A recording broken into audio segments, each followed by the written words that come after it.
Foi essa a melhor parte da comunicação. Muito legal.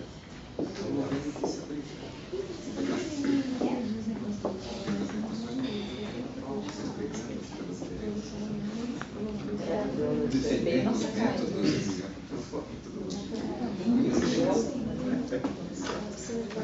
Debater. Engraçado, ele deu uma travadinha.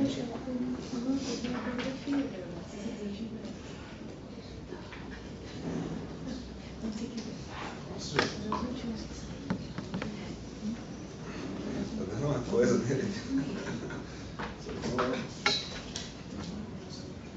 Será que tem livros também emprestando esse computador? Você não tem pressa as suas coisas, Não. Alessandro? Computador? Computador. Pode prestar escova de dente. Direto. Nunca volto mais. Não. Então, a Rosana ela já assistiu a versão ampliada disso. Você deu uma pequena mexida e também, na verdade, está bem curto, assim, quase como se fosse um resumo da comunicação que eu fiz lá no POC. E hoje cedo eu peguei e comecei, né, a ver, né, fazer autocrítica. Sabe que não é muito popular fazer autocrítica, né, mas eu como sou muito obsessivo, eu faço autocrítica. Tem seu lado Daí bom, comecei né? a cortar um monte de coisa, ficou até com menos de 10 minutos. Mas tem seu lado bom, autocrítica tem seu lado bom. Se chama Sobre o Método Clínico e a Metapsicologia de Freud. É o mesmo tema, né, basicamente.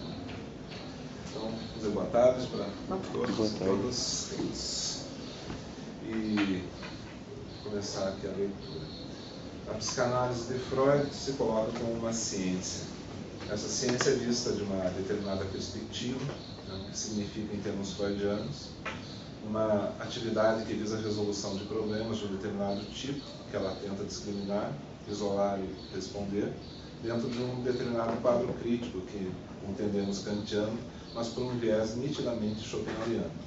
Para isso já vem uma diferença minha para o Loparic, né? Ele enxerga Kant, onde ele enxerga Kant, eu enxergo Schopenhauer. E eu tenho as minhas razões, ele tem as dele.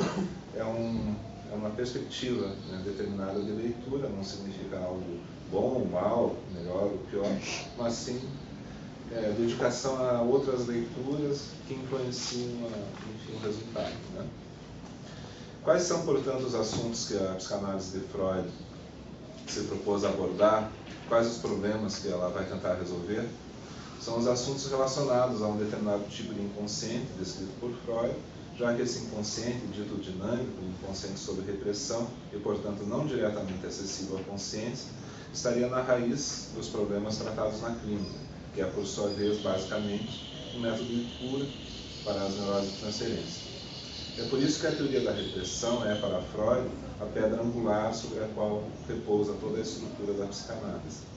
E aqui também, quando eu coloco essa questão, eu já estou colocando tudo por um outro viés novamente, em relação à abordagem kantiana. Por quê? Porque, ao contrário do Loparic, eu valorizo a metapsicologia. Né? Porque, de novo, não é uma crítica, é simplesmente um viés, é uma forma de trabalho em relação a isso.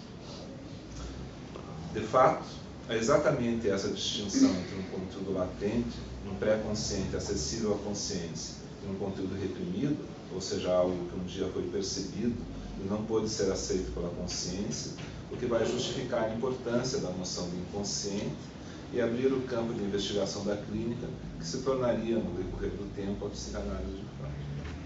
Portanto, uma das dimensões mais importantes dessa psicanálise é que ela é uma teoria da cura, palavra que Freud usa até o final da sua vida, né? Assim como ele utiliza também o termo médium, só que ele valoriza igualmente a questão da análise leiga, né? Não é que ele, por valorizar a questão da medicina e sim enquadrar no campo da ciência, justamente porque a clínica ela se descola dessa perspectiva de uma maneira, é que ele vai valorizar também a questão da análise leiga.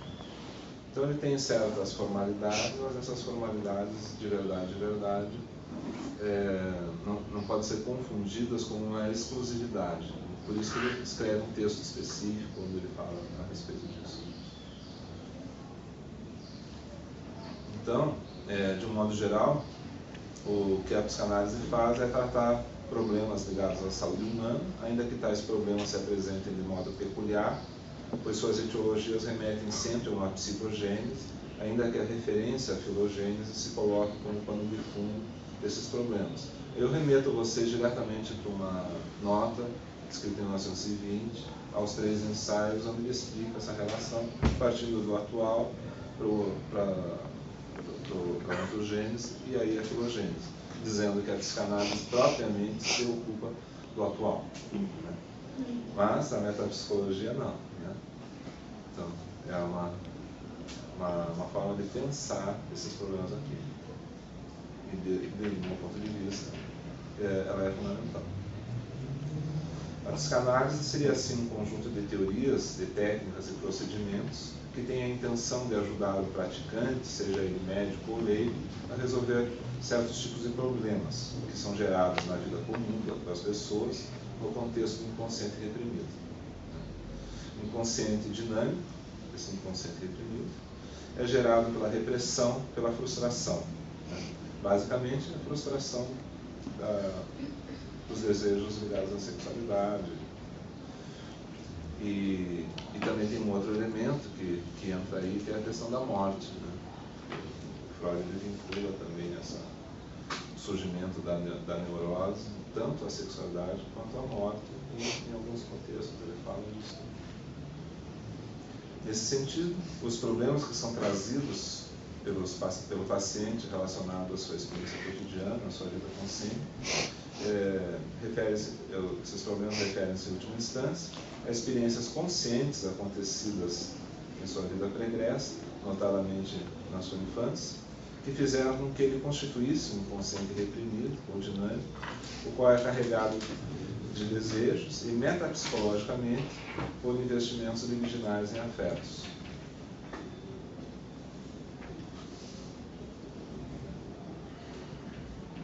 Que são em si mesmos inconscientes. Em si mesmos. Vale lembrar, né, que ele diz que uma pulsão só é conhecida pela representação que a representa. Seria então a psicanálise uma ciência voltada apenas para a resolução de problemas no âmbito do indivíduo? Esse é um problema que surge, né? Surgiu lá na Ancoff, por exemplo. Ou ela teria necessariamente uma dimensão metapsicológica, já que ao se debruçar sobre o problema do psiquismo individual, percebemos certos padrões que inevitavelmente terão que ser explicados à luz de uma teoria mais abrangente. Certamente, a metapsicologia de Freud não é a única opção, e nem mesmo ele foi completamente fiel às suas concepções originais, pelo que muitos o acusam de fraqueza. Aprovam a clínica, utilizam a noção de transferência, muitas vezes a do inconsciente, mas põem sob júdice a importância da sexualidade do recalque, bem como criticam seu conceito de sexualidade ampliado para além da genitalidade. Opõem-se também às suas teorias pulsionais, alegando que o conceito de tri é impalpável, bem como o dualismo pulsional e a noção de libido. Considerar as coisas assim pode, certamente, levar a outros desenvolvimentos, também ricos, a partir de perspectivas completamente diferentes. Mas é preciso considerar também que a grandeza dessa teoria metapsicológica de Freud, que foi modificada, mas não abandonada por ele, e aí eu estou contradizendo o Luiz Eduardo Prado, né? Para mim não são apenas escombros, está justamente na possibilidade, mas assim, sempre numa boa, tá? Sempre numa boa. As pessoas debatem as coisas. Que foi modificada, mas não abandonada por ele, está justamente na possibilidade de pensar a clínica para além da dimensão do indivíduo, que nela aparece já em suas dimensões biológica, psicológica, cultural, linguística, sociológica, política e familiar. Se não é para considerar seus conceitos heurísticos como absolutamente empíricos, eles também não são meras fábulas, representando justamente um elo entre a experiência e o que está ao fundo dela. Nesse sentido, a metapsicologia não é uma tentativa de explicar o que está além da psicologia, Assim, o que se esconde por trás da psicologia da consciência. E aí já faço uma referência ao trabalho da Rosana, que acabou de apresentar. Nesse caso, somos todos simultaneamente o observador e o observado, tanto individualmente, como do ponto de vista da pergunta sobre a origem e o funcionamento do psiquismo humano em geral. Tem quanto tempo? Mais 5 minutos, professor. Beleza, veja. O que eu escrevi está dito ali. Agora eu posso me soltar. Por favor. Abrir as asas. Então, essa é uma discussão, né, que a gente vem tendo já há bastante tempo aqui. Né? E eu sempre defendo a importância da metapsicologia, porém não necessariamente dessa metapsicologia. Né? A metapsicologia, justamente por ser uma estrutura teórica para pensar na psicanálise, ela não é uma ciência rígida, né? É uma ciência que admite tanto complementos quanto modificações mais abrangentes, e até mesmo uma guinada, né? E até mesmo, em certos casos, as pessoas não se sentindo confortáveis em trabalhar com esse tipo de coisa, né? Podem abandonar. Mas aí a gente cai no seguinte dilema, né? Como pensar uma teoria do inconsciente sem uma metapsicologia? Né? Como que você vai trabalhar com uma noção de inconsciente, né, de um ponto de vista freudiano? Não sendo freudiano, pode ser um pouco mais flexível, né? Mas de um ponto de vista freudiano, a gente tem que pensar exatamente esse problema da sexualidade, né? E a importância da sexualidade é o próprio princípio de funcionamento da teoria dele, né? Então o interesse está em segundo plano e a sexualidade está em primeiro plano. O interesse é um caso da sexualidade. Então, na origem, e a sexualidade não é vista como a genitalidade. A genitalidade é um destino possível, né? É um desenvolvimento do processo que pode ou não chegar. Né? Nos 3 ensaios, por exemplo, isso fica patente, né? A Alessandra vai talvez tocar em alguma coisa do gênero. Mas, de modo algum, a sexualidade depende de qualquer desenvolvimento do tipo genital. Ela pode ficar, inclusive, totalmente sublimada, como no caso do Leonardo da Vinci, né? em questões culturais, na arte, na ciência, e ter muito pouca relação com relacionamento entre pessoas. Né? Lacan vai radicalizar mais ainda, né? Vai negar que exista essa relação. Né? Não existe. Para ele não existe, né? Bom, ele fala isso, né? É esse ponto que E pegam dele, né? E atacam ele. É por causa do trabalho futuro do João, né? Que está em gestação, que é o problema da realidade psíquica. Né? Na verdade, nós nos relacionamos muito mais com a nossa realidade psíquica do que com outras pessoas. Pode haver um nível, né, de contato maior ou menor, mas esse contato ele nunca é verdadeiramente conhecido. Né? Você só conhece dele aquilo que existe para a sua realidade psíquica. É meio kantiano isso também, professor? Sim. Porque essa matriz, né? Essa coisa que está por Só trás que do fenômeno. O que modifica aí, né? Já para mencionar esse viés schopenhaueriano, né? É que como o Schopenhauer trata a coisa em si, kantiana, como a vontade, e diz que a vontade é o melhor conhecido, né? E aí é melhor conhecido por quê? Devido exatamente aos afetos. Não que a gente conheça os afetos da maneira epistemológica. Não é isso. Mas você conhece os afetos pela sua presença imediata. Então é uma realidade existencial, de caráter existencial. E isso é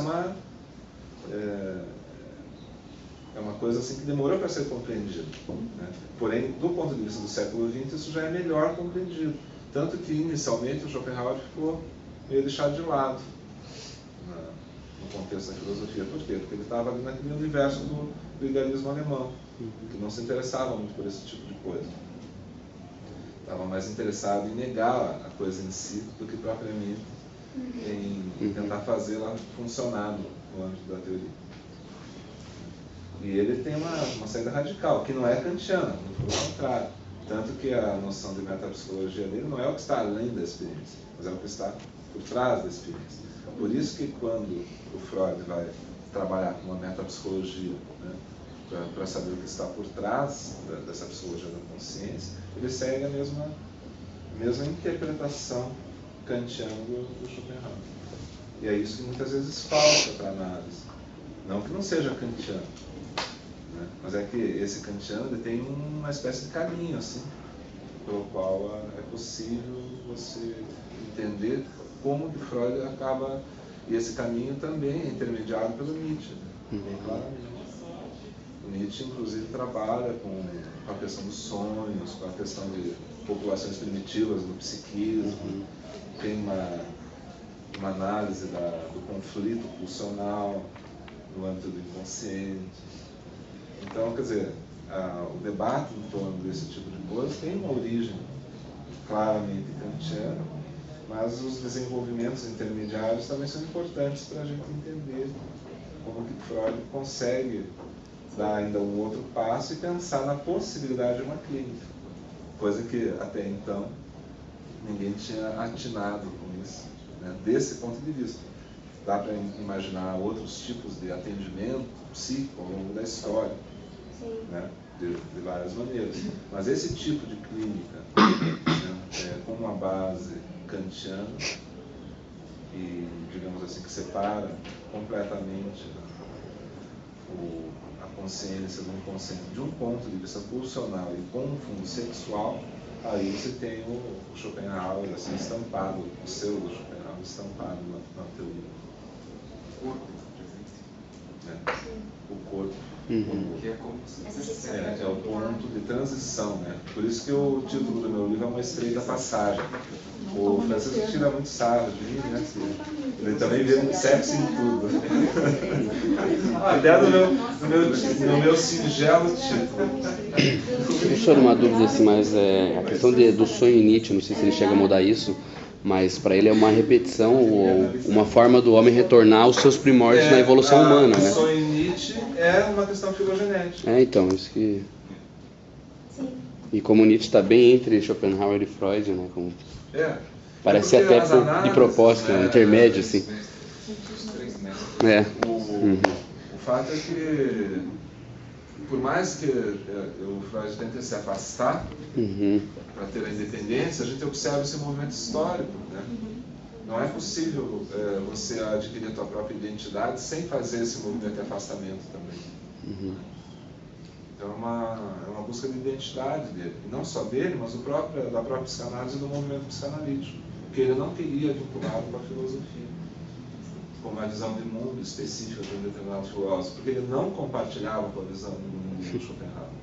E não é preciso. Você não precisa compartilhar da visão de mundo do Schopenhauer para fazer uma teoria ao estilo schopenhaueriano. Nietzsche faz isso muito bem.